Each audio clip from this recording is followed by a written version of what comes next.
You're listening to Chaos Public Radio. Good afternoon, and welcome back to Gender Non-Conforming Chat. I am Mary Jane Blank, and today my guest is Dare. What do you do, Dare? Well, a lot of stuff. Normally just IRL. I work retail. That's as fun as retail can be. But online, do poetry, writing, a lot of like freelance, just odds and ends type stuff. Awesome. Um, that's really cool. That's cool. Yeah, I want to ask what kind of poetry you write, but that's kind of like asking, like, what kind of words do you like, you know? That's super fair. But yeah, I have no problem talking about my poetry and stuff. Awesome. Yeah, so I made a little chapbook and dropped on Amazon like a year ago. And it was a mix of like vent poetry of just like those frustrations you have and all those sort of feelings, mixed with hopeful, optimistic stuff and a lot of stuff about romance and love. So it was essentially like my three big moods whenever I write. It is either like really frustrating, like venti stuff, or a lot of sappy romance, or just like acceptance and identity. Sure. Okay, that's cool. So you have like basically like high emotions, and then like the things that you end up with after dealing with high emotions. Essentially, Sounds like yeah. that's awesome. I dig it. Yeah, but yeah, no, I absolutely love writing in many types of way. It's the same reason why I like to DM whenever I play D&D and stuff, just Hmm. because writing a communicative experience like D&D is such a fun thing for me. It is, and it's a great writing exercise as well. I am also a writer, and I also have dungeon mastered, and like it is like everything you do for D&D, you can do while writing fiction as well. Uh, yeah, exactly, and like I think that is one of the things that I really have led me to become sort of the my group's perma DM is because I do have a deep love of writing for stuff, and I think it also to do stuff like that takes a lot of patience and like with working with a group in particular, like with writing can be a very solo thing that I can get into my own head about, but when it is like a group of people and we all have different ideas and like we're coming to like, all right, so your character is here, how does this all work out, like it becomes a lot more of a communal thing that I really love about tabletop games. Yeah, exactly. Where like you say, exactly, where it's become so much less predictable, and like every personality, changes the trajectory of what's going to happen. Um, Yeah, absolutely, yeah. where it's really um different. Like, I don't know if you've tried this, but I've last year I tried writing basically like fiction that's like inspired by D&D. So it ultimately ends up being like, what if I was just every character?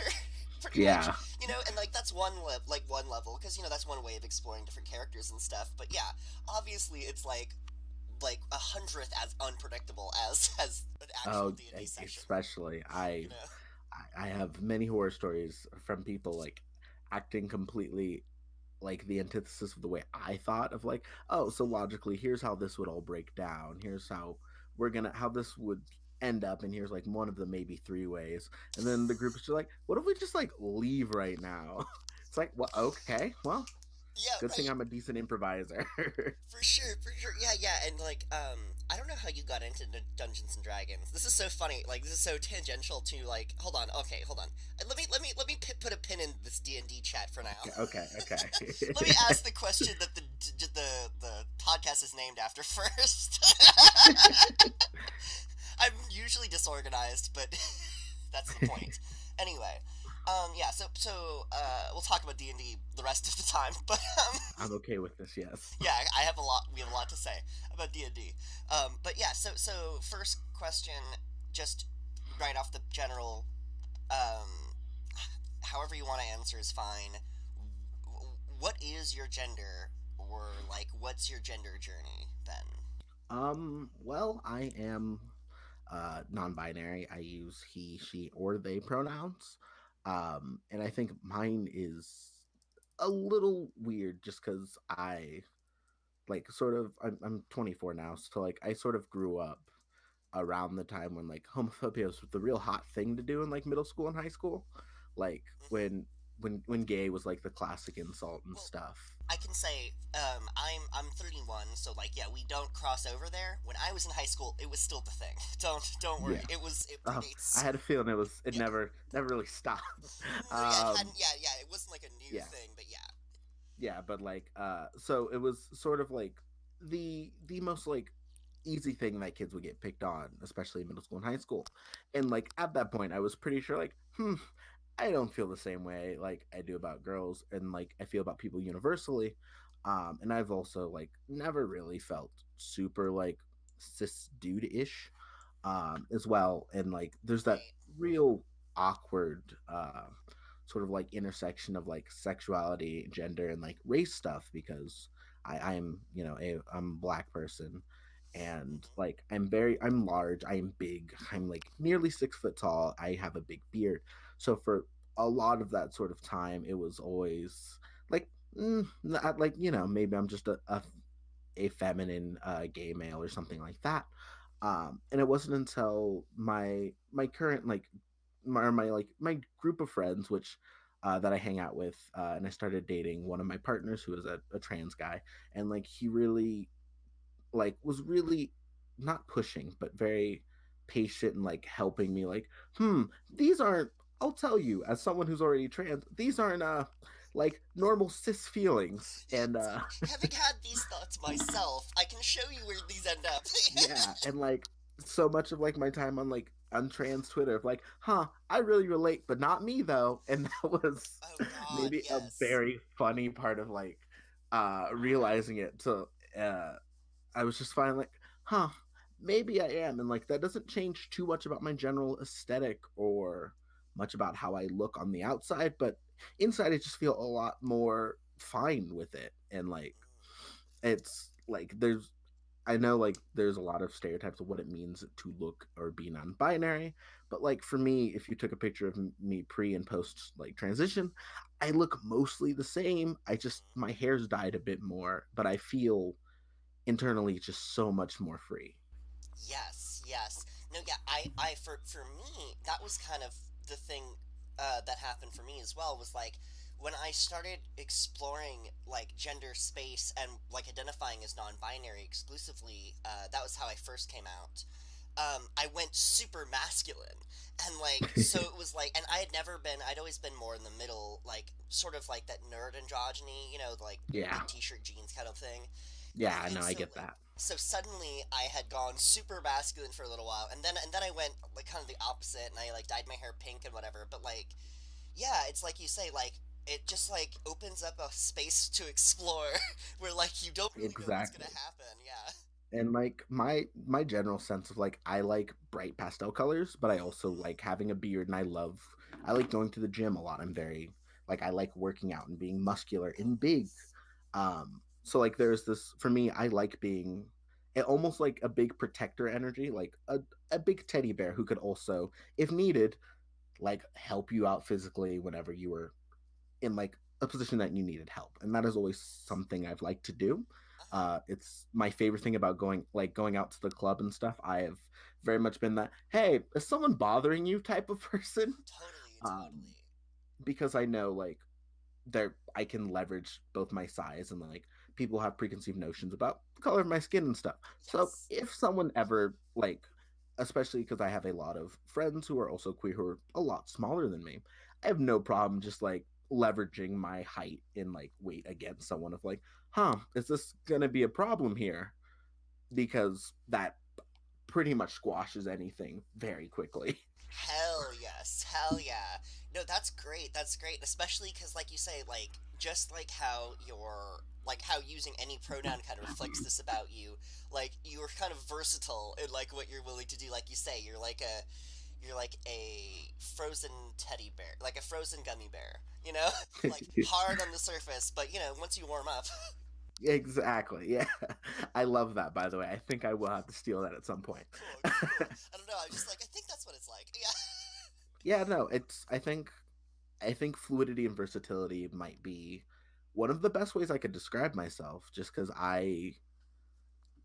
I've always been someone who like the universal pitch hitter. I like to call myself Sure. like even in my job, like my active job, my retail job is, hey, you fill in any shift that needs backup or like needs extra space, because I do like that constant state of flux a lot. I feel comfortable in that sense of like change always. Oh wow, okay, for sure, right. And also, like, yeah, you're comfortable taking on, like, different things, like, sort of a little jack of all trades kind of Yeah, vibe, yeah. exactly. Like that has always been like my style.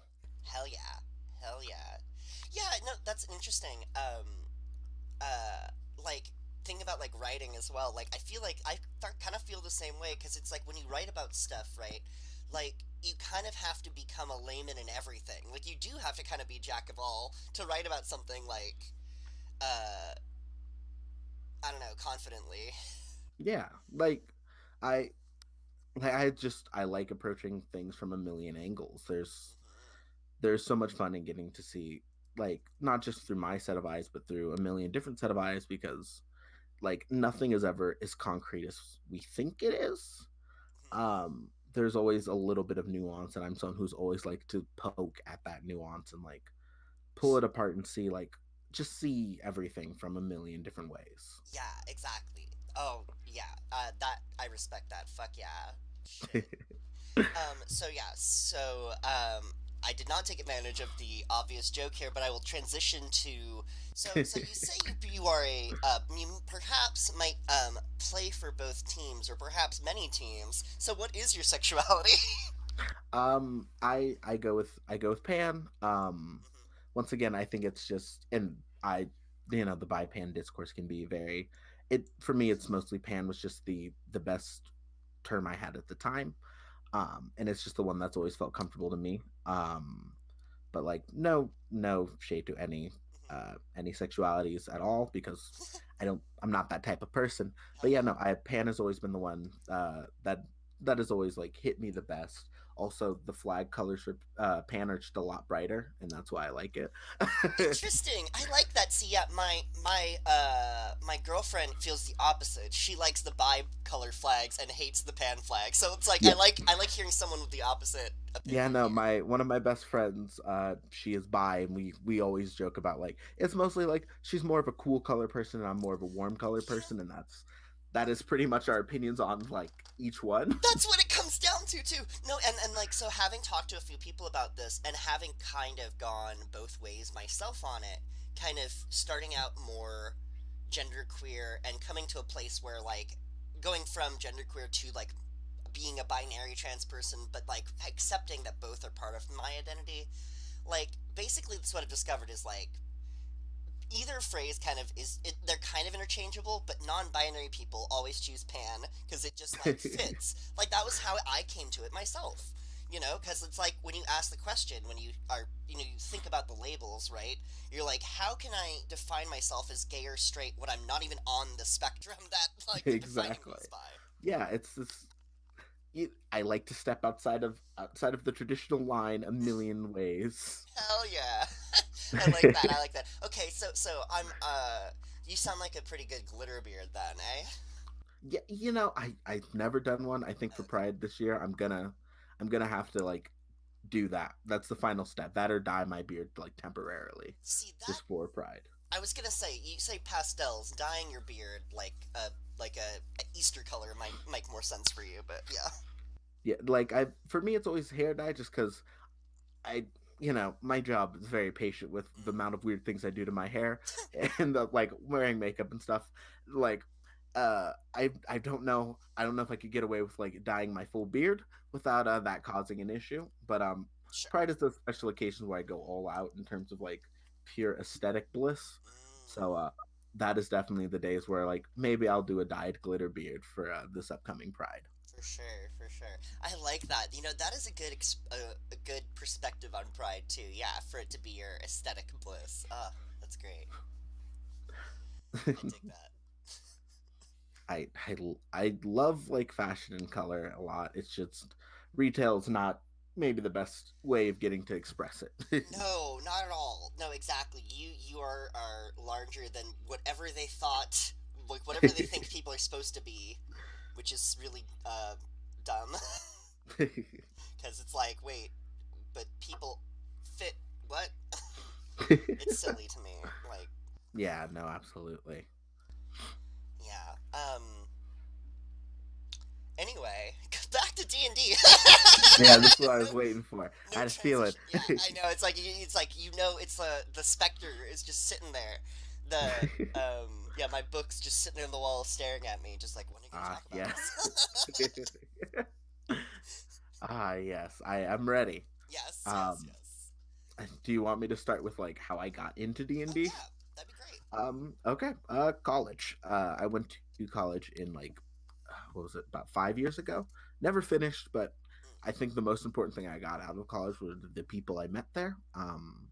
Met some of my first best friends, all of who being very queer and out, and a few people who are trans or non-binary and stuff.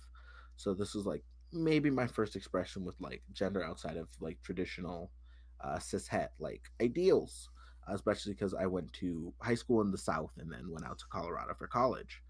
Um, Oh wow, and so yeah, I'm from California, so like, was that a big that was a big shift for you?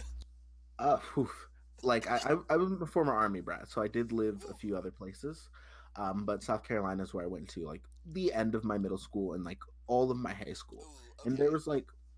there were like a couple of very like high femme like gay dudes and stuff in my high school, and like most people didn't give them any trouble, and most people were very chill with them. But like I never felt like like high femme in that way. I am like Yeah.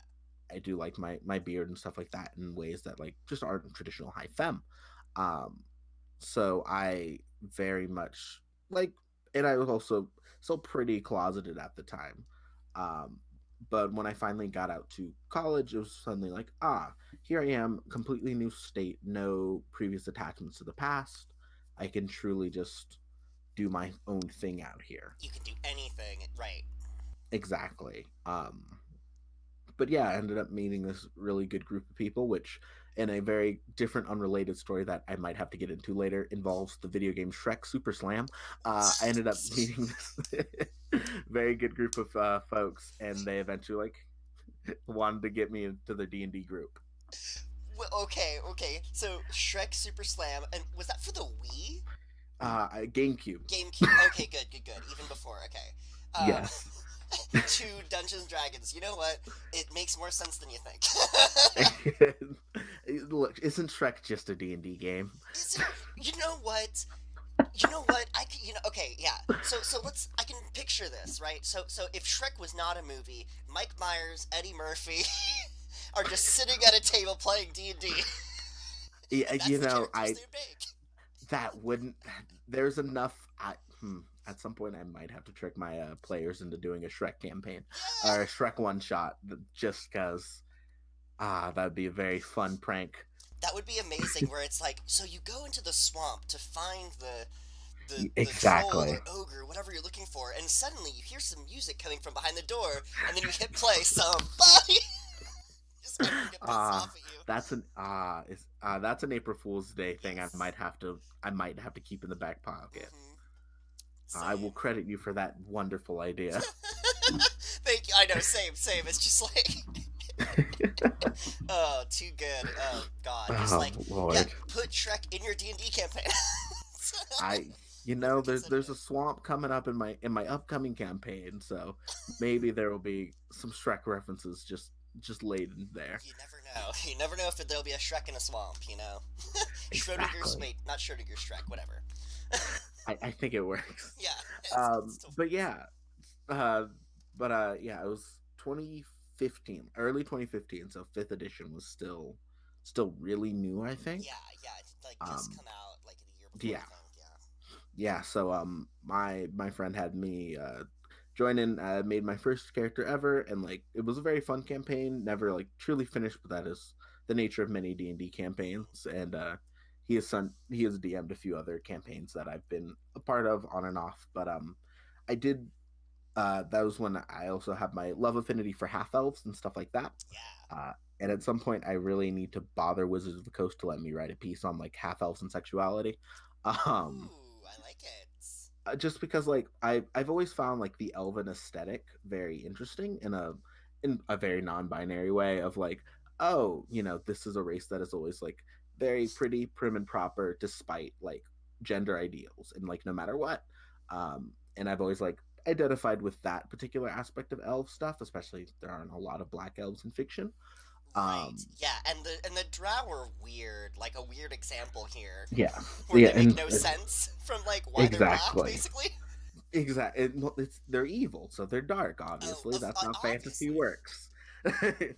But yeah, that sense of like elven like aesthetic, and despite and the same thing you could argue with like dwarves as well, just on the exact opposite end of the spectrum of like dwarven men, women, non-binary dwarves. They still tend to be bearded and like have a very like strong like sturdiness to them in the ways that elves are often like lithe and small and Yeah. like thin and like I love both aspects of that, and that I think there's a reason why most of my characters I whenever I play are actually elves for that.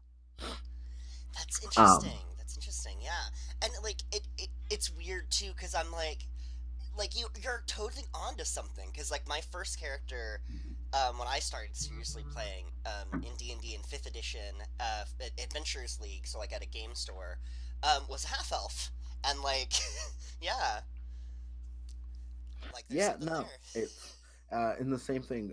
One of my partners, the same guy I was talking about earlier, he plays nearly exclusively tieflings, and the tiefling concept of like of their naming concept of often naming things like after emotions or stuff like that, and changing the names on a whim really is always up like always been very applicable to him in like the concept of dead names and like Yeah, I my identity is this now. I have reached a new place in my life. I completely abandoned this old name and I now go by this. And he just always found that aspect of tiefling culture like super interesting, and like there someone could write a very like interesting thing about like trans and queer narratives in Dungeons and Dragons. yeah, no, yeah, and like just from like the WotC like stuff that you're given, because like obviously you can do kind of whatever you want on top of it, Yeah. but you're right, like just what you're presented offers so much. Like hearing you say that, it's so true. Like when I first came out, if I had gotten into D&D like back in like 2011 when I first started coming out, like I would have loved that for the same reason, like going through different Exactly. names. Yeah. Like I had the same experience other people I've met had, where I had a friend call me. He's like, "I'm just gonna call you Cherry Darling because I can't keep up with whatever your name is now." So like, and another person was called Alfie because they had every name in the alphabet or every letter in the alphabet, things like that. Yeah. But yeah, no, I've always found like that sort of structure of gender super interesting, and even like wizards and like D&D can have its own very weird foibles with like race and stuff in there, Yeah, a million of them. But like even without trying, there's a few things they manage to just hit in this way that can be super affecting without even thinking too hard on why. It's just like without that subconscious feeling of like this feels right. right. um and I think that there's a lot to be said about like very ambiguous races and stuff like that in fantasy. Hmm. Well, how do you mean by like ambiguous races? You're talking about like tiefling, kind of like half orc, half elf kind of thing, where it's like they, because of like how rigid these like the ideas of like race in Yeah, fantasy are, like all these middle grounds, like you can find a lot of like yeah, you can like find a lot of interesting ways to like subvert or play with the rigidity in a way of like hmm like a lot of the time a lot of the elves I like as I DM often aren't super concerned with the idea of gender just because they don't really need to. They live for 700 years. It's not a thing. They at some point they stopped caring. And like I think playing with the idea of identity with characters that can live for hundreds of years or comparatively humans and how much they put a lot of like emphasis on like individuality I and like are very interesting to me, both writing wise and as a queer person. definitely. I find fantasy a very interesting, like DMing and like using tabletops is a very fun way to like play with that a lot. Um, Yeah. like as I DM, I go with the golden rules. Like no character here is wholly straight. Uh, Yes, like exactly. The whole like bisexual or pansexual until proven until proven exactly. unattracted to someone, you know? Yes, until proven otherwise, you can assume everyone here Yeah. can be attracted to anyone else here. Yeah. Um, and like I also play with an all queer group. I DM for an Hey. all queer group, and I there's a certain amount of freedom in that. And some of those things go without saying. Of like everyone here is queer until proven otherwise, because that is the way that my group really does appreciate stuff. Like there is a lot to play with in terms of how we use gender and sexuality, and it's very very fun and very nice. Hell yeah. That's really cool. Yeah. Yeah, it's really interesting. Like I totally feel you there. Like I um haven't been able to play a session like that, but I've like done a session 0 for a uh-huh group like that before, and then my other group that I got into from like a year or two ago is all like 50-year-old uh, men who've been playing the game since they were like in their yeah teens. And like, and what's cool about that is like basically like they play it like improv, right? So there's no wrong answers.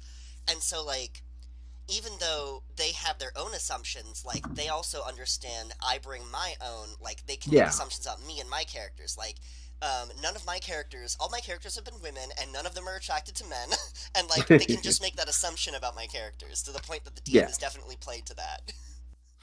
perfect. Yeah. Yeah, no, I like this in the group I have now. I've finished two campaigns with one Oh wow. D&D, one monster of the week sort of side campaign we would do.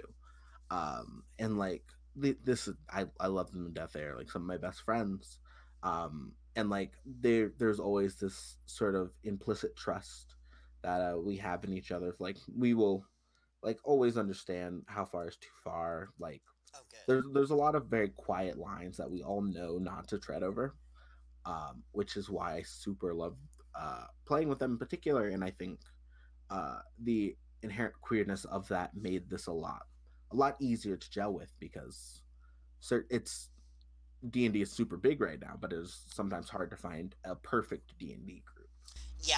No, I've heard it compared to a band where it's like Yeah, you know any group of like 4 or 5 people can make a song, but like most of them just are like this. The Police was the example they gave, was they just fall apart very quickly. yeah. It's very hard to find a D&D group that can gel that well That you for can be so like long. in good sync with. Hmm. Um, yeah, and I have friends like coworkers and stuff who play, and she's a sweetheart. She's in this, but like her group is very cishet, and they have very cishet problems sometimes. It's like someone's getting maybe a little too frisky in character in a way that's uh, making other people a little uncomfortable, ooh, yeah, or sure. like two players are like flirting real time, and it like a lot of stuff that I've never had happen with any of the queer players I've ever talked to or played with. And I do find it very interesting. I'm like, uh-huh. Now that's I can't help you there. Yeah, it's kind of funny that like part of the problem, it's kind of interesting where like the space between like reality and fiction is much clearer with like queer players versus like these straight players, I guess, for whatever reason, where it's like, yeah, we're like that's interesting comparison because yeah, I don't think it's only because of like the sexuality and perspective there, but like clearly there's a big difference, right? Where those Yeah. players were like for whatever reason like putting themselves wholly into the characters, where like Yeah. your other players sort of understand like myself, where like sometimes my characters really do reflect like so much of me, but often I'm like, you know it's the extraordinary circumstances allow you to like one character's a lot like me, except that she's always positive and she wants to eat monsters. That's her thing. She's Yeah. like a foodie, but for the D&D universe. Yeah, no, I like it is it is always super fascinating to hear exactly the ways people put their identity in their characters too. Yeah. Um, like as someone who DMs most of the time, whenever I play, my characters are often very tired. they're, they're always they are always very just like a bit older than everyone else and tired. Yeah. They have done this a while. They have been to this universe a lot. They know like the rules, and they're just so exhausted by them. Right, right.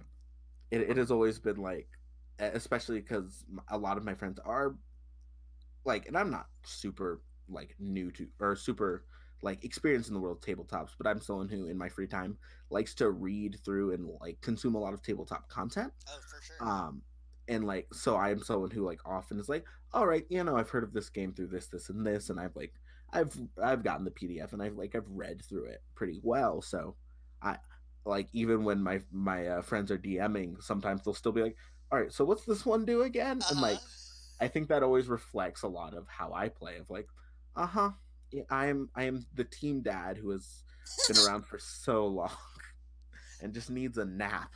Right. Yeah, the reluctant like expert. You're like, "Okay, I guess I have to." Yes.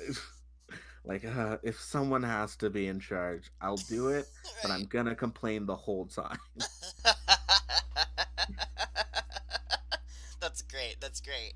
And that's your character. Of course. That's that is just so much of Yeah. that is often the way I like. And I also know a lot of my friends, whenever they DM, they are very nervous, so I don't want to be the person who's like gonna cause them chaos. Hmm. So I think that does reflect in a lot of the way of like, all right, here's how we can do this in a way that will both ease everyone's tension at the table. Yeah. um just because I like helping people, and I also like to complain as I still help them. Sure, sure, exactly, exactly. There's always room for a little complaining. Um, Yes, like, but as you were. oh no, no, sorry. I was just gonna say the same thing that I as well. Like I like that about D&D, where like I learned the game. I learned fifth edition mostly by watching like Critical Role and Uh like huh. watching these D&D live stream shows. And like that's sort of how I learn more because I learn a little bit more by like experience, and that's based on Yeah. watching the experience. And so Oh like yeah, I've absolutely. served kind of the same role where like I said, I played a lot with new players. Like I played a lot with first time players. Um, Exactly. and Same. so like that's a big one where like the dungeon master, like knowing how much mental real estate the dungeon master has, it's much easier for me to be like, oh, here's the page where the weapons are to tell you like what the Yeah. die is you need for this or whatever, or Yeah. like, oh, you Exactly. need a D6 for that or something. Yeah, and I like that too. Like I like yeah, it's a really cool part of it, especially for me with like some social anxiety. Like it makes it very Hmm. easy to like both be like, oh no, don't worry, it's fine that you don't know about this, but I do, and like we can help each other Yeah. out. Exactly. And I also do most of my playing online, which I think Mm, super changes my energy. Because like in person, I am maybe a bit more chaotic because it's easier to like feed off of that like group energy, versus like when I'm sitting in my room alone, it's a lot easier for me to be more mellow. yeah, um but like, yeah, now that I think about it, most of my chaotic characters are ones I've played like IRL sessions, versus whenever I DM, in which I am my more old tired people. that's um funny. So yeah, it reflects like the role you're playing in that particular situation. Yeah. Because of all my IRL friends who we play D&D, we have all been playing with each other for 5 years. I don't have to be the nice rule guy. I can sometimes cut loose a bit more. Yeah, yeah, yeah. And I think that does like wholly reflect that. And like I also I catch Critical Role mostly because my boyfriend likes it a Sure. lot, and I keep up with it so I can be a good conversationalist and at least be like, this is what's, yeah. For me I was more of a Taz guy, Oh, like sure, the sure, Adventure sure. Zone. I have an Adventure Zone tattoo. Oh, very Yeah, cool. yeah, I got the Bureau of Balance logo, and like I've also like sort of, and this is where I think that the race thing can sometimes intersect. Of like, Hmm. those are very good shows that I super like. They are also still very white shows Yeah, sometimes, and like absolutely. Friends at the Table is one I've currently been into right now.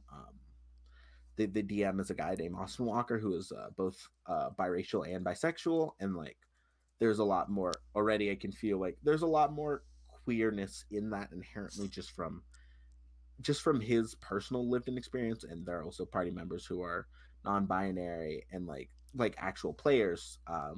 And pretty much every character is also introduced with pronouns and stuff as well, Oh, and cool. like yeah, that you can feel that extra, like, not love, but like maybe the lived in experience a bit more. Yeah. And that's like one day I'm gonna eventually have to like do some sort of like tabletop thing, and just throw it out into the ether. I have no idea when or whenever I'll do that, Right. Yeah. Yeah. but Yeah. yeah, it is always the one, and I've always wanted to, because there is always a talk about diversity in the space of tabletops. Yeah. It happens a lot on Twitter and a lot online of like it is cool that it is popular. It also kind of stinks that the two biggest tabletop things for like popular consumption are ones that are very very white and very cishet, Yes. and Yeah. and once again, no disrespect, I love both of those shows, and like deeply, they're very good Right. shows, and like they're very influential on like my style, both as a writer and a like storyteller in general. But Yeah. at some point I deeply deeply want to like make one in which like, yo, this is ran by queer people for queer people, uh Hmm. because like I think that space can use a little bit more love. Absolutely. Absolutely. And like you say too, and like just getting more like uh being able to look at some of these and be like, okay, there are people who are not white playing this game too. Exactly. Because like, And like you can look at the fandom, and like you can look at the way like a lot of the art and stuff like that, and you can look a lot of the cosplay, and you can see all of that. But it's one of those things, like you can see it in the fandom. Super sucks to not see it on the show itself. And like Critical Role does like queer and like guests of color, but yeah. they're there for one episode out of a million Yeah. episodes. No, yeah, the yeah, the episode number is one thing. It's the hours that really makes it a big Exactly. deal too, because it's like, yeah, they're there for like 3 or 4 hours out of 700 hours. 400. Yeah, Exactly. And something like like that. exactly, and you can always, in a very good way, you can feel that sort of shift of energy, just because that's a very different lived in experience. Hmm. And that is, I think, why I do like my group so much, because it is, there are, gender queer people, there are uh like cis lesbians, people who Yeah. are ace, like there is, my group is pretty diverse in a lot of ways, and like so it is always fun to see the ways of like how stuff super intersects. um and like that is always why at some point I'm either going to, like, I'm manifesting right now, you've all heard it here, folks.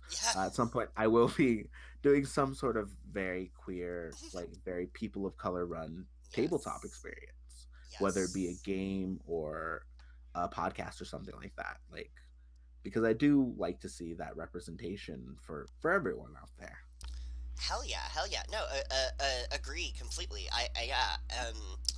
Damn. I wish that I wish that my girlfriend wasn't in college. She would love to get involved with that. That's like her whole thing too. Yeah. Um, Yeah, and like, yeah. ugh, and it like making time is also just like the enemy of any good tabletop is time. Yes, time is the enemy. Yes. More than any monster could be, it is like, how do Yes. we get a bunch of people together on one day of the week? Yes. And like most of my players, like two of them are currently in college, Hmm. and then like the rest of us all work like retail or like work at a restaurant. And it's like my job, the Yeah. one thing I've always been like, all right, you know the drill. One day I cannot work nights. Do not do this. Yes. It's I am like super amenable about everything else. Tuesdays are my day. right, exactly. D and And like, D and D and D day. yes, this is mine. You can't take this from me. Yes.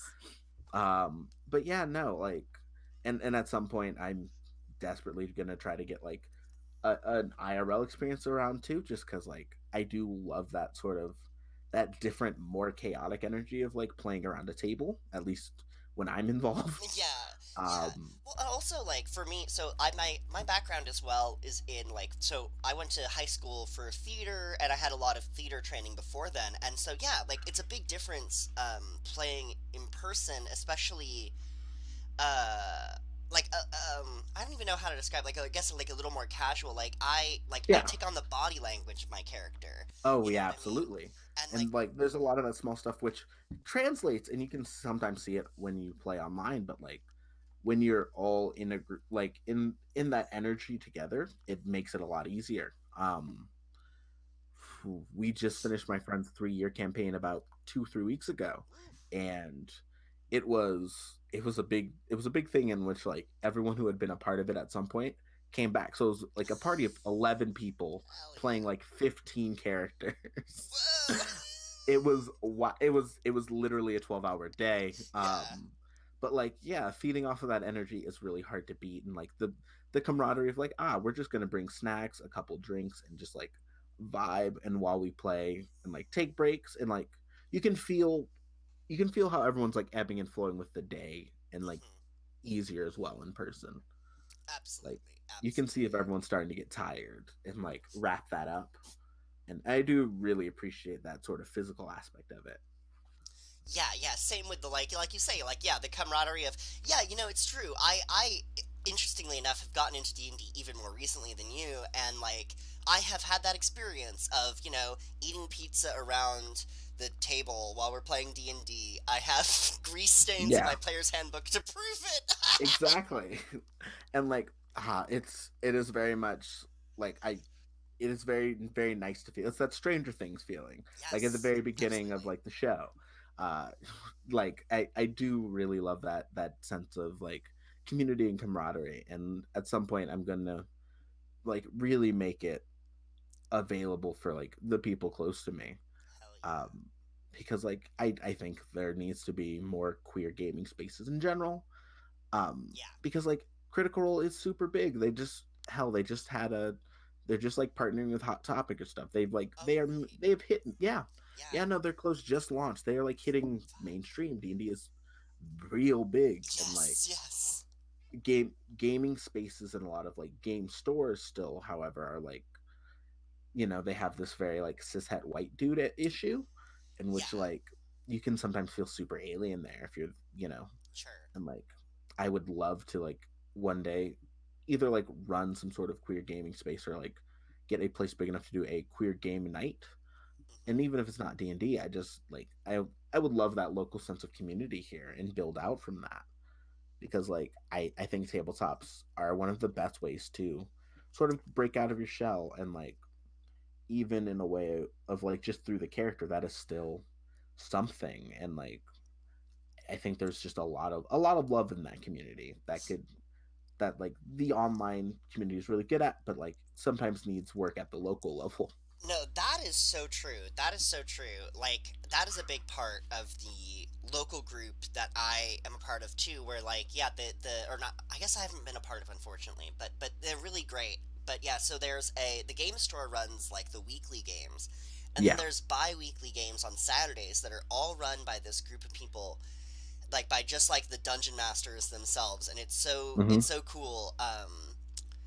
Like yeah, just that energy, that yeah, that camaraderie, that like Yeah. yeah, it's really rad. um yeah, and it's also really nice, like it's interesting, like I would love to see, yeah, this is where me being white kind of makes having some blinders here, because like the place I go to is not completely white, but I still would Hmm. not know how someone else Yeah. feels in that circumstance, because like I get the like I don't know, like I guess like the cishet kind of vibe, but it's not like Yeah. that.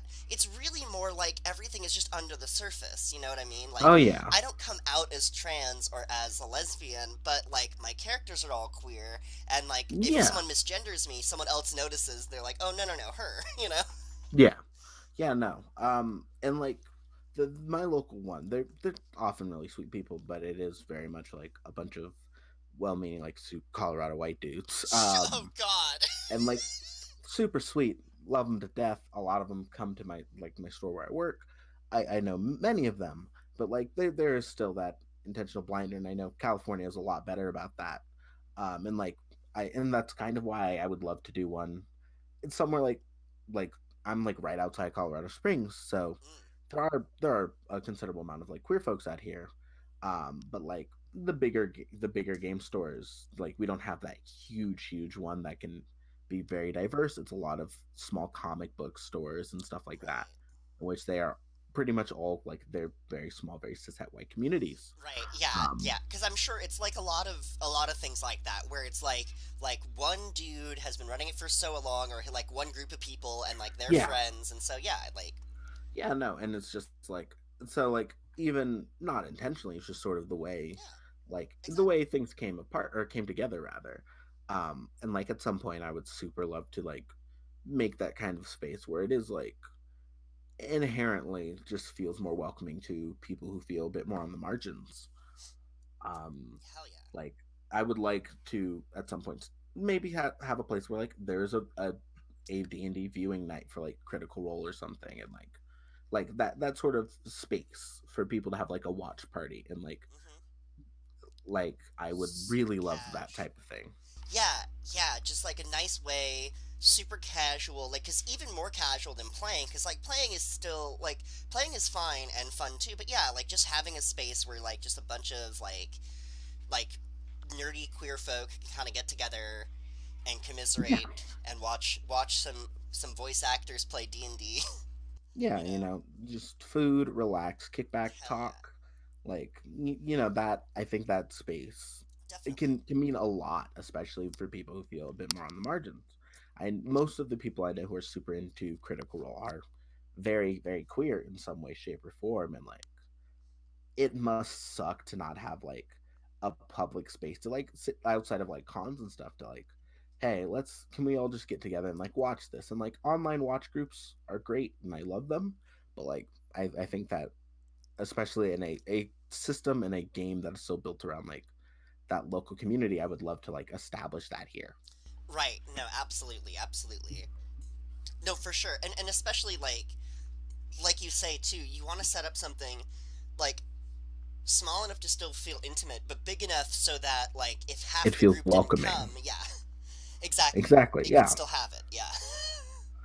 Like because and maybe at some point I really need to like put some boots to the ground and work on this just because I live in an apartment for now, but like they I can see so much more to do in that sort of space. Maybe for Pride I'll just hand out little D&D cards of like, hey, Yeah. let's let's establish the secret D&D order.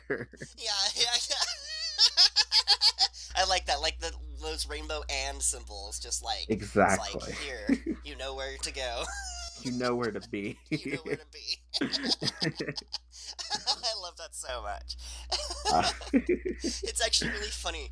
This is totally random and totally, but so a month ago or so, I got invited to this like really hilarious transgender coming out like gender confirmation party. I don't even know how to uh-huh. describe it. It's like kind of basically like yeah, like kind of like a shower but for trans people, and it was really rad. So like all of us, Nice. anyone who identified as trans, we like picked a card and everyone signed the card, which is really adorable since I also only knew one person coming in. So it was really cute. And there was like a gift table, and so I ended up with a bunch of rainbow swag. Um, but the reason I bring this up is because I took a rainbow flag just because it has an and symbol in it, and I'm like, this reminds me of D&D. Yeah, no, like at some point like it just I think a queer gaming space, and I also come from like a background someone who like grew up playing a lot of arcade games too, Oh so like yeah. I Okay. do I was a fighting game kid. I still am an arcade rat, so like Okay. I've always loved like that communal sense of like gaming together. For sure. I also the older siblings, so like couch co-op was always a big part of like my life growing up. So like I've always someone who does not really game alone, Okay. um in that way, and like I've always found online, especially like the Xbox Live era, to be like Yes. super toxic. So I think there is a point in me that has always wanted like a space for people to game together without having to worry about anonymous people being assholes. Yeah, exactly. It's like, can't we just play a game without hearing a slur once? Just once. Yes, Just one exactly. time. And like I think that does reflect like my roots of like being a couch like a couch game player, and like Hell yeah. as I've transitioned to a lot of playing video or like tabletops and like caring about that more than like traditional video games in some ways, especially on the community aspect. Right. Yeah, I would. I think I at some point I would really love to get like some sort of like gay tabletop day going. Yeah, that would be just rad, right? It's just like pretty cool as well to like just see that in the calendar. It's just like, oh, I'm feeling down. Oh wait, no, gay tabletop games coming up. Yes, Gabletop, if you will. Gabletop Day. Hey, Clark Gabletop Day. Wait, no, but But yes, that that's really but rad. yeah, that whole feeling, it would be like wonderful. Hell yeah. So of course, as somebody who owns 2 arcade sticks myself, I have to ask, what games did you play? What were your So I mean, like growing up, like at like our local arcade, and by arcade I mean there's like 4 cabinets because this was like early 2000s. Oh, okay, yeah. This is like on the decline of the arcade area. Yeah, but like Marvel vs. Capcom 2 was my big game as a little kid. Cable, Venom, and Mega Man was my team growing up. All right. But I'm down with yeah, cable. like I'm down with cable. I still play like fighting games are still one of my main types of game I play. Um, and whenever I just get time, currently been doing a lot of Dragon Ball Z Fighters. Oh, sure. Yeah, like I know the new Grand Blue one just came out like yesterday or something. So like the big anime fighters I'm into a lot. Street Fighter 5 is good, but it has some problems Yeah. with its online. Oh, I love no. Tekken. I've always loved Tekken deeply just because it was always a weirdly like international game in terms of like diversity. Yeah, no, exactly. So like yeah, there's no other game I saw Capoeira and like with like a prominent black character as well. yeah. It's like, oh wow, like he Played the is hell out of Eddie Brazilian. Gordo growing up.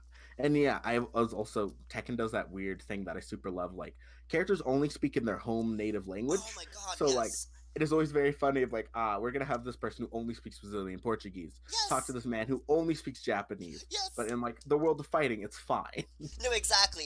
See, yeah, that's a '90s trope. I wish that like they'd always kept. Yeah, 'Cause- and like Tekken is still super international, and like even in the way it's tournament scene, like the biggest guy who I think won an Evo last year was a guy who came from Pakistan. oh And wow. like yeah, Awesome. Tekken has always been like very very like international, and a lot of fighting games often come down to like Japan Yes. or America.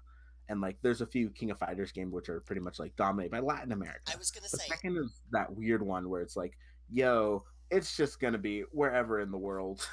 yeah, it's like for whatever reason it appeals to a certain amount of the population just equally over the world.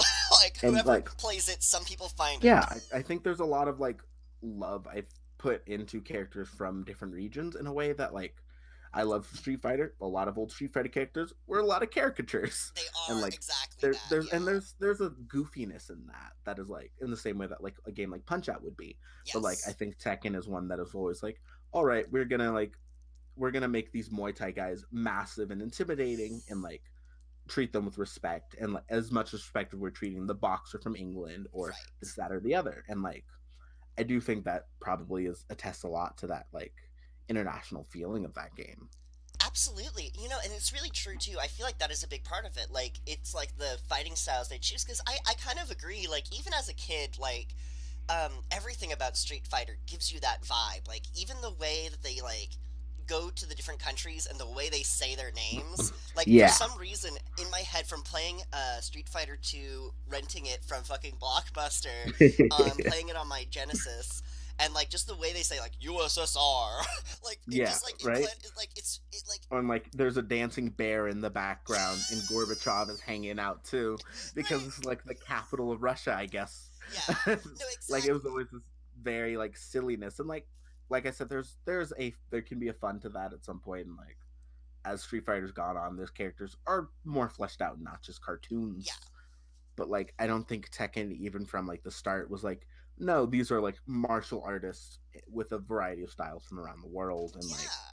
they aren't jokes. No, I love how seriously they take that part of the premise, because like it's the kind of thing where like they know what they take seriously and what they don't. Like, Yeah, like it reminds like me of when I got into Tekken, because of when I got into college, a partner of mine was really into Tekken, and so we got, hmm I think it was like Tekken 4, Tekken Tag Team Tournament, yeah. and Tekken Tekken Tag was so 5. much Yeah, fun. no, Tekken Tag, yeah, all those are really good. But yeah, it's like I just remember watching the openings where it's like all the fighters are pretty down to earth, and then you get to like the like Jin and like Ogre just some and the crazy shit. Yeah, devil. King. Yeah, A exactly. man can turn into the devil. There's a panda bear Yes, there, but yes, like, and like it has its sense of humor. But like, yeah. when it comes to like these fighters from like all around the world, they're like like national identities and stuff aren't treated as bits. Yeah, Like, it's kind of like exceptional. It's one of these weird things where I'm like, would if someone tried to do that today, would they make it worse? Like it feels like it would be done worse yeah, today. yeah, and I think like it's a product of like the '90s, like, and it managed to like just continue to grow up alongside people to the point that it's own thing. That's And so like, awesome. I'm so glad to hear that too. Cause yeah, I knew about like yeah, King of Fighters and different stuff, but I did not know that Tekken was so yeah, like international. Tekken is the one that So often good. has like the big like worldwide push from No Matter What. And it was like a super big surprise to see like the winners come out of Pakistan, Yeah, and like it was because I watch Evo every year because I am a big geek about of fighting course. games. Okay, sure. Um, but like, yeah, no, that sort of like the difference in the audiences and stuff. Tekken has always been the one of like, doesn't matter where you're from, like you can find you. It's gonna be pretty easy for you to find at least someone who like might reflect either your like identity or fighting style in a way. That's And like, cool. because like, yeah, you want someone from like Thailand, there's someone there. Do you want Right. the super serious like Russian guy? Do you want someone who looks like Blade? That they're there too. They're there too, right? Exactly, exactly. Exactly. That's And like, amazing. I love that so much. Yeah, yeah. Especially yeah, 'cause for me, yeah, I'm not so much into that as much, but I've gotten like it was one of those things where yeah, I got a little tertiary. Like I know enough, I know a little bit yeah, about it, but yeah, the e-sport I got into was watching like StarCraft 2, and it's yeah, exactly like you say. Like it's like, you know, like okay, it's like 90% Korean players, and then like like then it's like two or three white players from like different random countries, and that's pretty much yeah. the whole player base. That's the community. Yeah, that's the That those community. are like the people who rise to the top. And yeah, no. And I've noticed that in different games and stuff. Like in a lot of esports, it is. And like I think that is kind of the thing I always liked about fighting games, especially Evo, because it is like it's essentially a big open tournament. So there's always the surprise of this guy from nowhere has managed to like make a name for himself here, and like that is that very fun sense of like anyone can become the big name here as long as they've been like doing their thing. Yeah, I yeah. mean, that's Sonic Fox to go back to like fighting games, Hmm. but like they're one of the biggest like fighters in like Mortal Kombat games and like a lot of anime fighters like Dragon Ball Z fighters. And they are a black non-binary furry. Um, Whoa! yeah, no, Amazing. I will strongly recommend looking up some Sonic Fox matches if you ever want to watch some fighting game stuff. I should But have they are, guessed with a name like fucking Sonic Fox. That's just saying yeah, like I am a furry. yes, but they are like a very open, uh, like very openly like non-binary, and like this last year and stuff, they've been sort of like transitioning just from gay to non-binary and like going through their queer identity, and like I have loved to see it, because like they're roughly around my age. They're also black and like Right. masculine, like masculine and transitioning away from that, and like that like that is what communities like the fighting game community like sort of like breed, because like it doesn't matter where you're from, if you can pick up a stick and do a combo, no one's gonna care. Yeah. If you get Like in a quarter there's circle back, you're in. exactly, like I know one of my favorite Chun Li players, like in Street Fighter and stuff, she is a trans woman. She's been like there's that sort of sense in fighting games, like we don't care as long like are you good, then you're gonna be one of the best no matter what, no one can take that from you. And like Hell yeah. I love that stuff about fighting games in particular. That is really nice. Yeah, I like that too. So yeah, weirdly like bringing it all together here. Yeah, it's like there's that in D&D kind of as well, right? Where in fighting games it's like, basically both of them are the kind of the same. Where there's like a minimum, and if you meet that, then like it doesn't Then you're matter. in.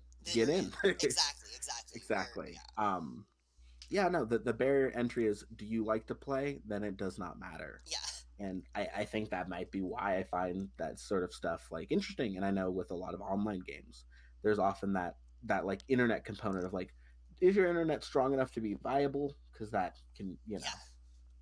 but yeah, no, it's just I think I've always just loved games in any way, shape, or form.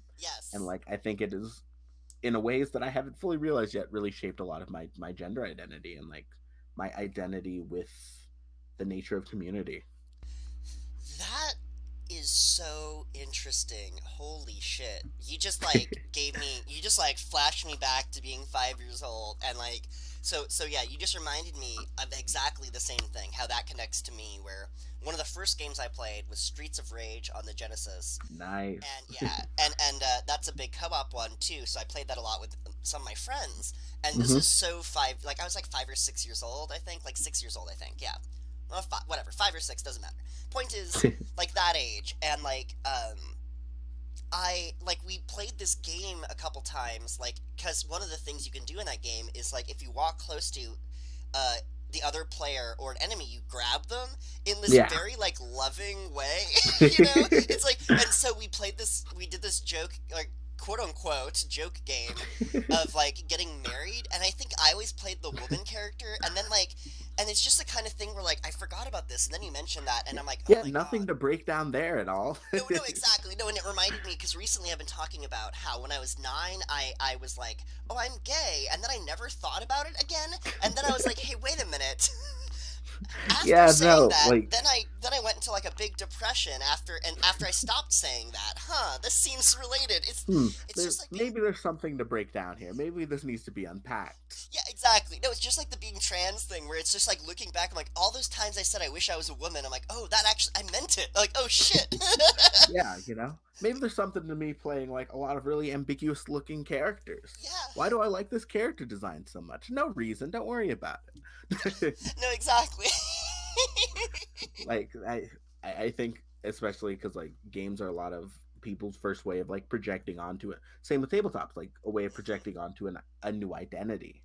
Like Yeah, I yeah, like it doesn't you aren't a boy now, you're just Chun Li yeah, and like that sort of thing. And like yeah. I Both of don't those. think people have like really examined how much that can impact someone.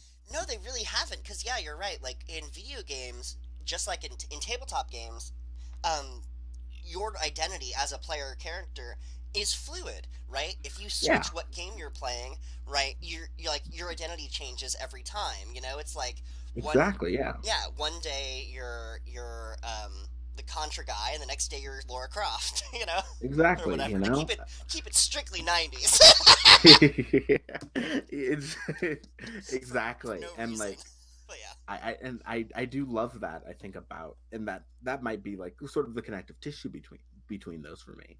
It is that feeling of like, I don't, maybe I'm just tired of being boy today. I'll be girl. And maybe I'm tired of both of those. Maybe I'll be like Yoshi, a cool ass dinosaur. Like very fluid. Like definitely. um this has been a lot of fun, by the way. Oh, of course. Thank you so much. Yeah, I appreciate that. I'm glad. That's what I strive for is just have a good convo. Oh yeah. um, I would have no problem coming back on at some oh, point. perfect. Yeah, that'd be great. That'd be great. Yeah, and I might go. Like I said, I might cut this out, but yeah, my girlfriend who is the black bisexual on Instagram, she's been wanting to set up things like that more. So yeah, I might do something like that, like Oh yeah, no problem. more of a race based thing. But obviously, I wouldn't be running it. But yeah, Yeah, um, I'd have no problem being a part of that. awesome, awesome. Yeah, good, good. So yeah, thank you so much, Dare, for talking to me about mostly nerd shit, which is the whole point.